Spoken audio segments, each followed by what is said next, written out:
La Russie a adressé au Niger une demande officielle d'aide après la prise en otage de 2 employés vraisemblablement d'une entreprise russe, l'un étant citoyen de Russie et l'autre d'Ukraine, indique dans un commentaire la porte-parole du ministère russe des Affaires étrangères, Maria Zakharova.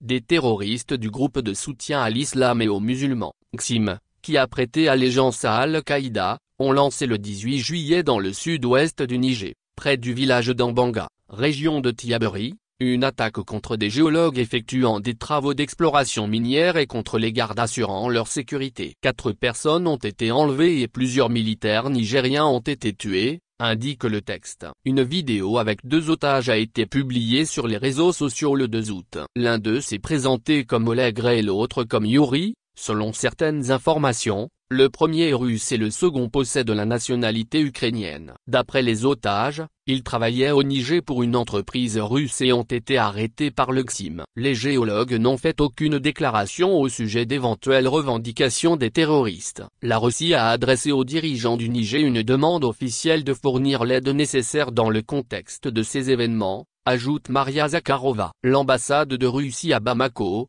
Mali, qui représente nos intérêts au Niger, reste en contact avec les autorités nigériennes. L'appel à l'aide a été également lancé aux partenaires maliens. La Russie prévoit de redoubler d'efforts pour libérer les otages. Nous sommes fermement convaincus que les terroristes et autres forces destructrices ne pourront pas entraver la coopération qui passe à la vitesse supérieure entre la Russie et les pays de la région du Sahara et du Sahel, a déclaré le représentant officiel du ministère russe des Affaires étrangères.